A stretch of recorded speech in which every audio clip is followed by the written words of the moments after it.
Hi everyone, I'm Natasha Odgers. Thank you very much, Tara, and thanks again for your support.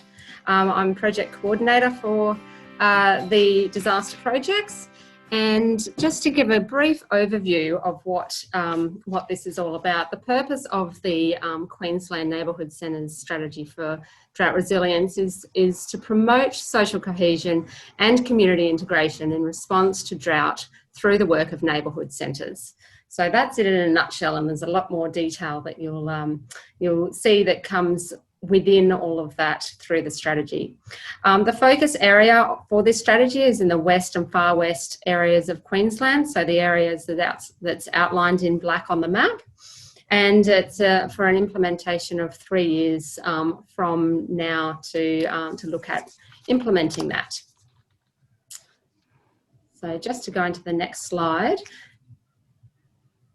There is some linkages that we've been able to create. So it's very exciting that this strategy is the first of its kind with neighbourhood centres, and it's been wonderful to be able to have the funding to kick-start it off with the drought strategy.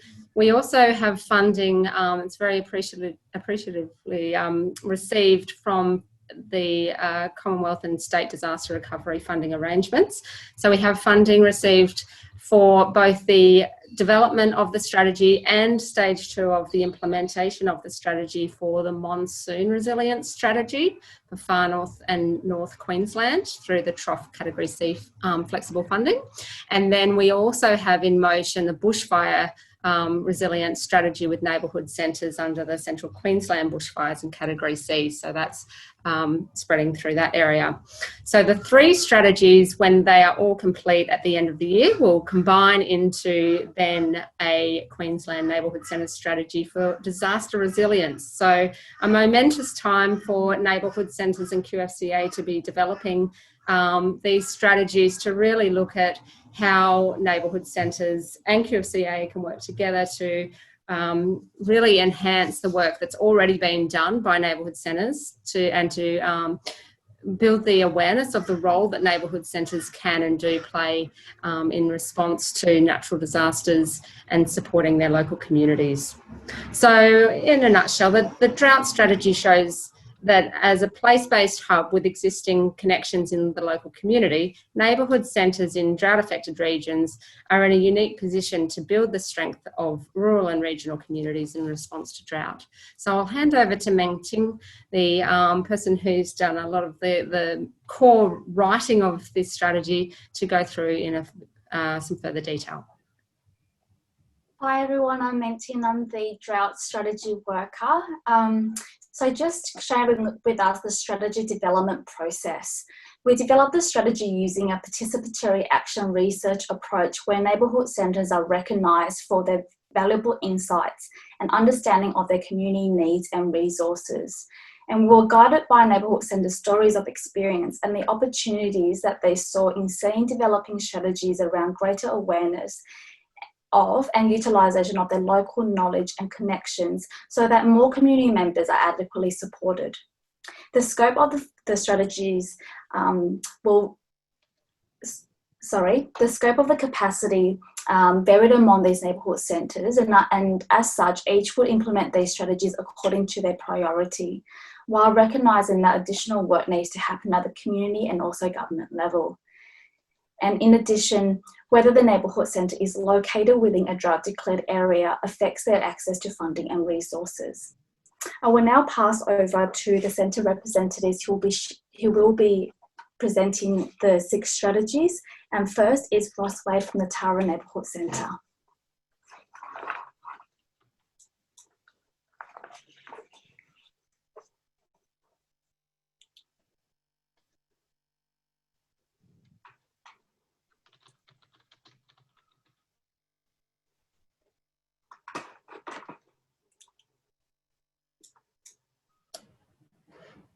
Ros, are you able to start? Are you on mute there?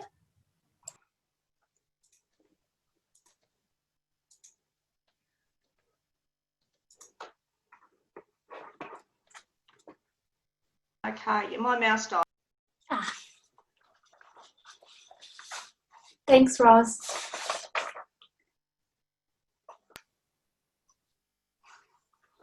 Unmute. Thank you. Technical difficulties. Okay. Strategy number 1 is about raising awareness among our community organisations, drought management stakeholders, grant funders, etc. about our value. I found that building and enhancing the relationships we had, often with the most unlikely groups and individuals and businesses, was a way of getting the message out there about what we do, how we do it, and maintaining those contacts. Join community groups. They are an extended network. I found that quite often workers come to work at our centre and all of a sudden they realise that if they join a couple of groups, their capacity to develop further and wider networks and get the message out there is, it just extends. Be proactive in the delivery of the drought-related services. Be prepared to be outside the box. Be prepared to sell yourself at any time. Everything that happens provides an opportunity, and just look for an opportunity. We found that COVID for our centre, it prevented the big organisations from delivering their services to our drought affected community. Our centre has now developed an active relationship with Drought Angels and have partnered in delivery of their product together with ours to our district.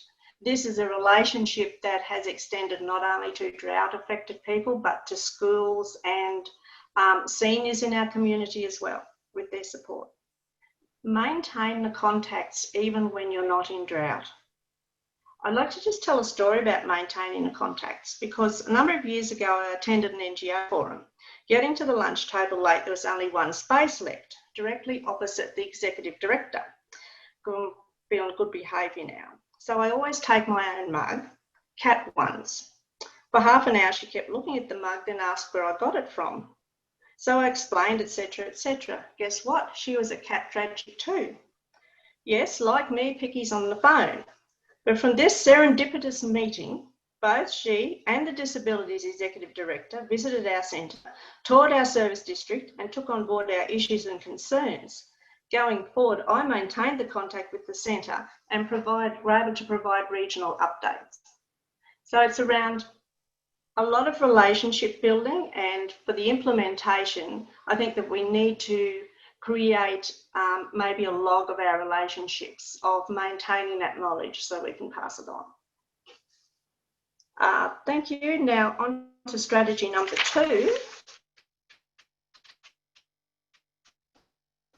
you like me to introduce Meng, or are you going to introduce? Thanks, Ross. I have Lynn Buchanan. Yes, from. Hi everyone. Look, Lynn Buchanan from Somerset Council, but I'm funded as the Somerset Region Support Service.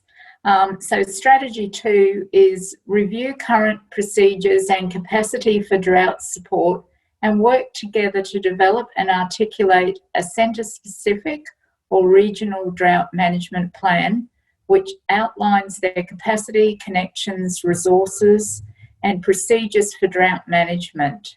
And this drought management plan will be shared with the local drought committees and relevant stakeholders to enhance the coordination of local drought management. So when joining the focus groups that we had, my initial thoughts were that the conversations were around everyone feeling a little disconnected from some of the local decision makers and stakeholders.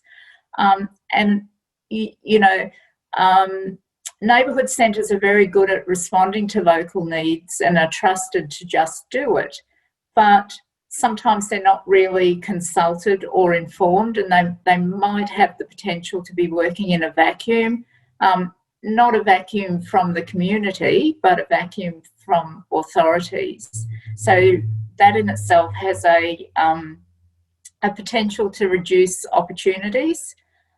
So the idea of developing a management plan based on capacity, resources, connections and so on is something that has the potential to raise the profile of the work that the centres do in the space.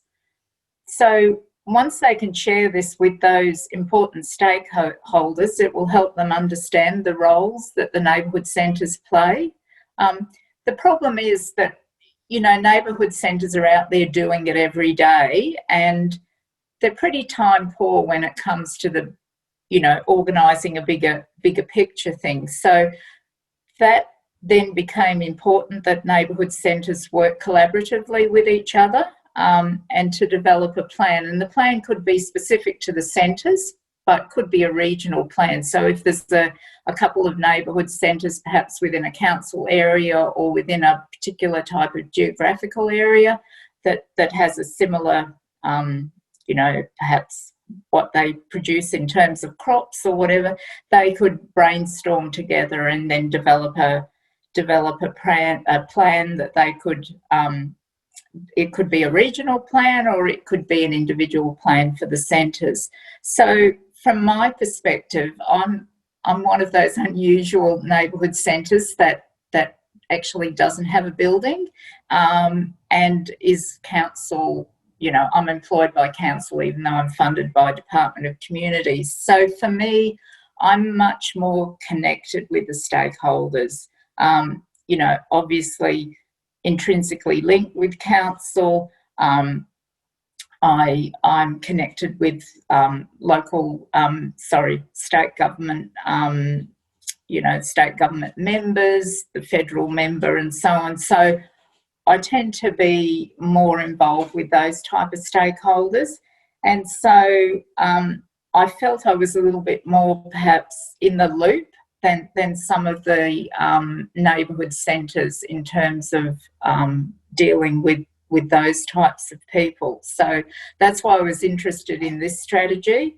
I don't have a written management plan or anything like that, but I feel I'm really in touch with those decision makers and organisational stakeholders. And so I really appreciate the benefit of that, those connections. And it can be something simple like even working with other councils. I think it was 18 months ago, I held a 10 minutes with a master session, and that was after Southern Downs developed the concept, and that's a bit like a speed dating where farmers can come and have a quick face-to-face meeting with a range of relevant services like Department of Agriculture and Fisheries or the Salvation Army or a mental health group or so on. And so Southern Downs did it first, then I did it.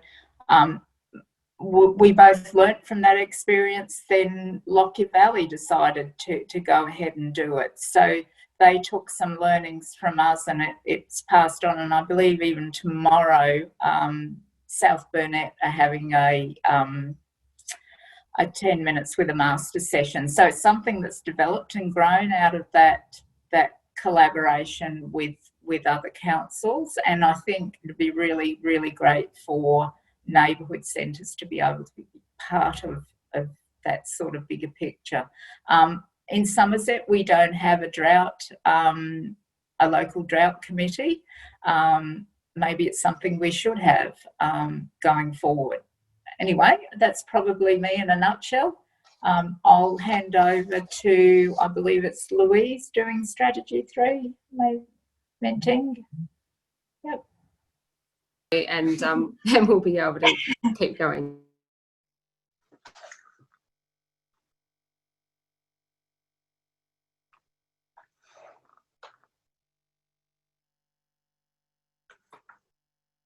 Looks like we're having technical issues there. I might just read out the strategy from now, and if we get a chance to ask Louise to join us in again later. So strategy 3 is around creating opportunities to share their learnings and experiences with other drought management stakeholders and explore collaborations in supporting drought-affected communities. These stakeholders include the local drought committee, local council, service providers, community organisations and leaders, businesses and drought-focused organisations. I will now hand over to Ross to continue with strategy 4. Thanks, Ross.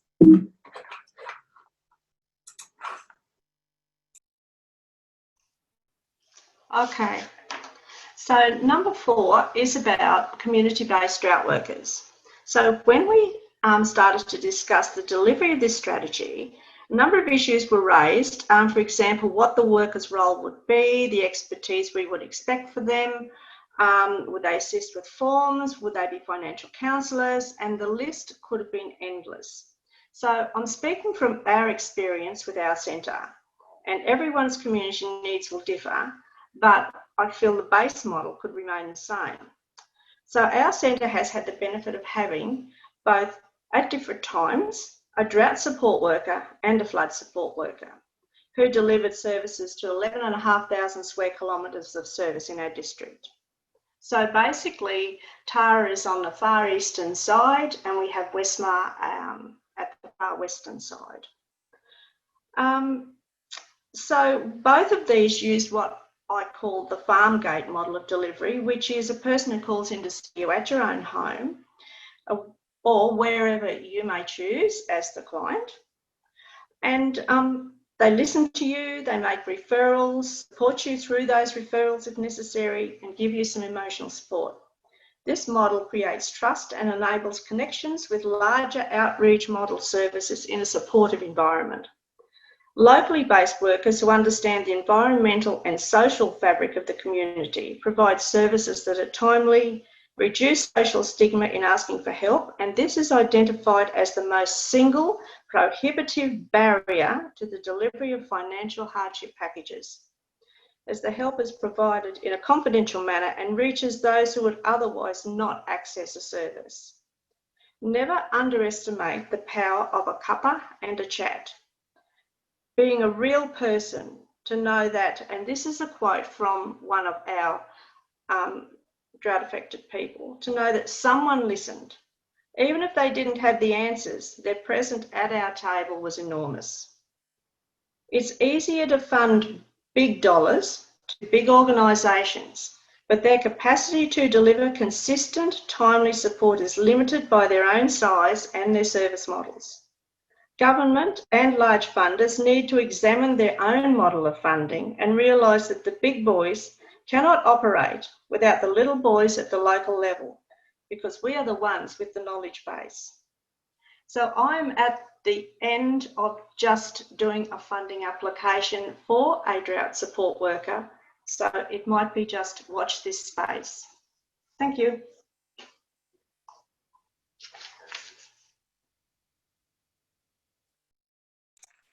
Thank you, Ross. We'll now hand over to Virginia.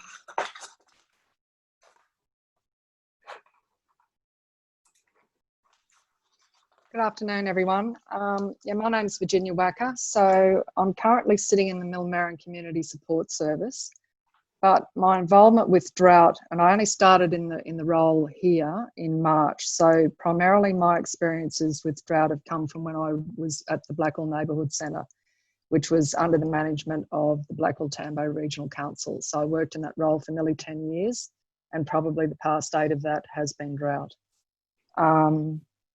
So I'm talking about strategies 5 and 6, and this was particularly a particular issue raised out in that in all the areas, I would probably say, but especially I'll only speak to the ones that I know about, and that is the Blackall-Tambo area and the wider Central West region, up to Winton, Longreach, out to Boulia, all those areas. We experienced a similar strategy where assistance packages were brought in, and it actually created, we actually ran a very, very close line to having a town-country divide happening. So what happened in the initial stages, government were giving money, the charitable volunteer and charity groups were delivering food and other goods from outside our areas, and they were only giving them to people off properties. Now, a lot of people who live in our small rural towns obviously are dependent on those properties. They're either contractors, they could be roo harvesters, they could be fencers, shearers, farm workers, you name it. They live in town, they weren't eligible. The community businesses, because in your rural areas, your farms and your properties are probably amongst your biggest spenders in your local towns. With no money to spend, then your local businesses are affected. They too were not eligible for anything. It created a minefield for us, to be honest. In the end, we were telling the charity organisations, please, we thank you very, very much for your, your generosity, but please purchase it from our local businesses. So we even got to the stage where when one lot of fruit and vegetable were delivered, I had to contact the local stores and say, sorry, we've had no influence over this. It's happened. You might need to adjust the orders that you're putting into your suppliers.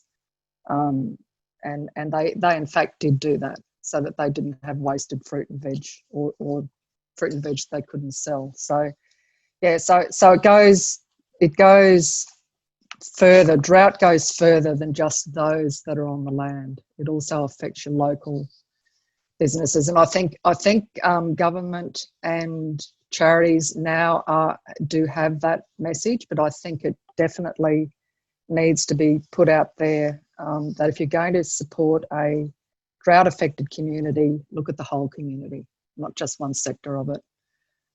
Different levels of support obviously are going to be required. What else do I want to say about that? The other strategy that did happen out there, we held regular meetings, regional meetings, so that everybody knew what everybody else was doing and what was happening in their patch. So as a neighbourhood centre out there, it was people used to come, services and organisations would ring because we held the knowledge of what was happening, not only on a local level, but what was on a regional level. And I think that was really important to have that one-stop shop place where other outside organisations, government bodies, etc., could come to get that first-hand information. We did do a lot of education with people off the properties. They said we don't want to, be taking this because we know there's people in town that are doing it tough as well. And then when we explained, it was explained. There was an organisation situated in Longreach that sent out Visa debit cards to everyone in the Central West and Far West region. And in the paperwork that went with those Visa debit cards was the explanation that the only requirement for this is that it's spent on personal items, whether it be medical, food, whatever, and that it be spent in your local town. And that worked an absolute treat. So it supported the businesses as well as supporting the people that it was targeting off the properties and farms.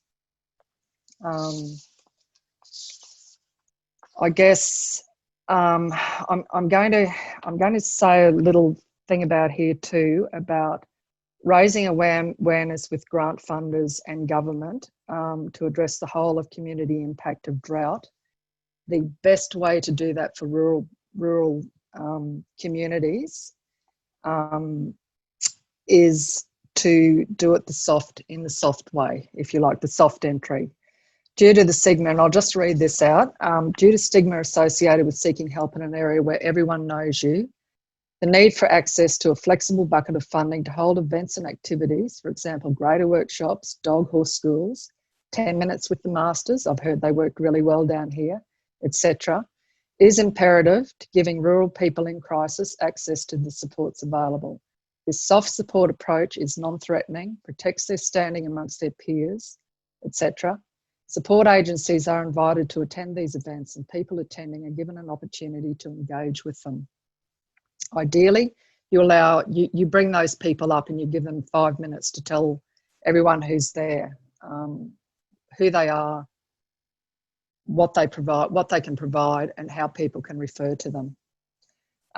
Additionally, your local businesses can be supported at those events by purchasing local goods and products to be distributed if need be, or at least to provide the resources to actually hold those workshops. There's been, over the eight years of drought out where I was, there was funding provided, government funding provided. One was, I think it was for 3 years, for events and activities it changed in the last 12 months. They changed that. It worked so well. I can't emphasize just how well that it supported the entire community. It lessened the burden on the local community where you might be holding an event or an activity and you go to the businesses and you hit them up for a donation. That prevented all that because it gave those community groups who were organising the events the funding to be able to go and purchase those things.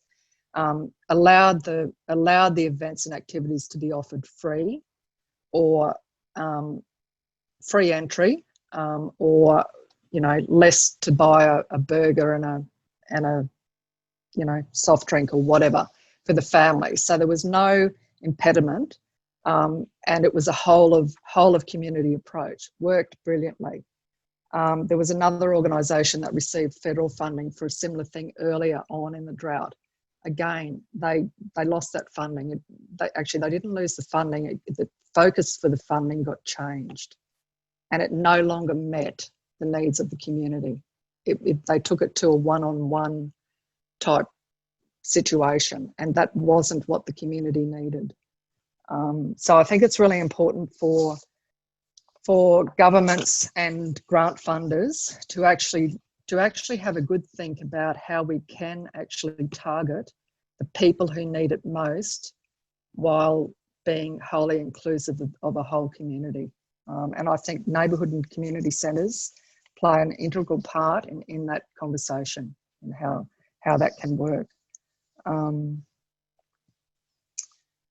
I've probably got other things I can say there, but I'll head on into strategy 6. Continue to grow. So neighbourhood and community centres to continue to grow their formal and informal regional drought networks to further conversations and collaborations on building the resilience of drought affected communities. Can't stress highly enough how important it is, in my view, networking and developing partnerships. They're absolutely crucial and imperative. Who's who in the zoo and what do we all do? It's integral to providing meaningful supports to people, no matter what the crisis. Very important to know who and where the best people are to refer people in crisis to. You often only get one go at getting rural people to seek support. If you send them off in a direction where they're not getting their needs met, they won't go back. 9 times out of 10, you've lost them. Just want to say too that people do not always fit into a square or a circle. You need the right support people at the right time with the right information to refer people to as early as possible. An example I'm going to give here is the farm household support process. The applications were horrendous. I didn't understand them. Unless you're very conversant with Centrelink and doing those kinds of forms, they're virtually impossible to fill out. A lot of people were just saying to me, it's horrendous, I'm not even going to do it. I've had a look, I can't do it, I don't understand it. So we were very, very fortunate with the Rural Financial Counselling Service people that we had based in Charleville, and Blackall Tambo was actually part of their region. I developed a really good relationship with them and I was referring people to them. They were probably going outside their scope to help people fill those forms in.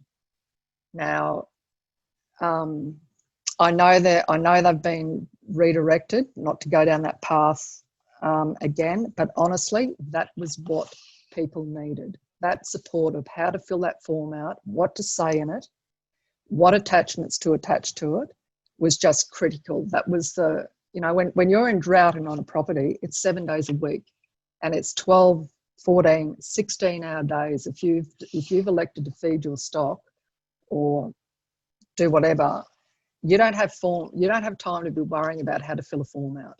You need someone who knows what they're doing there to assist you with that. So again, it's the same thing. When these services, other services beside our service get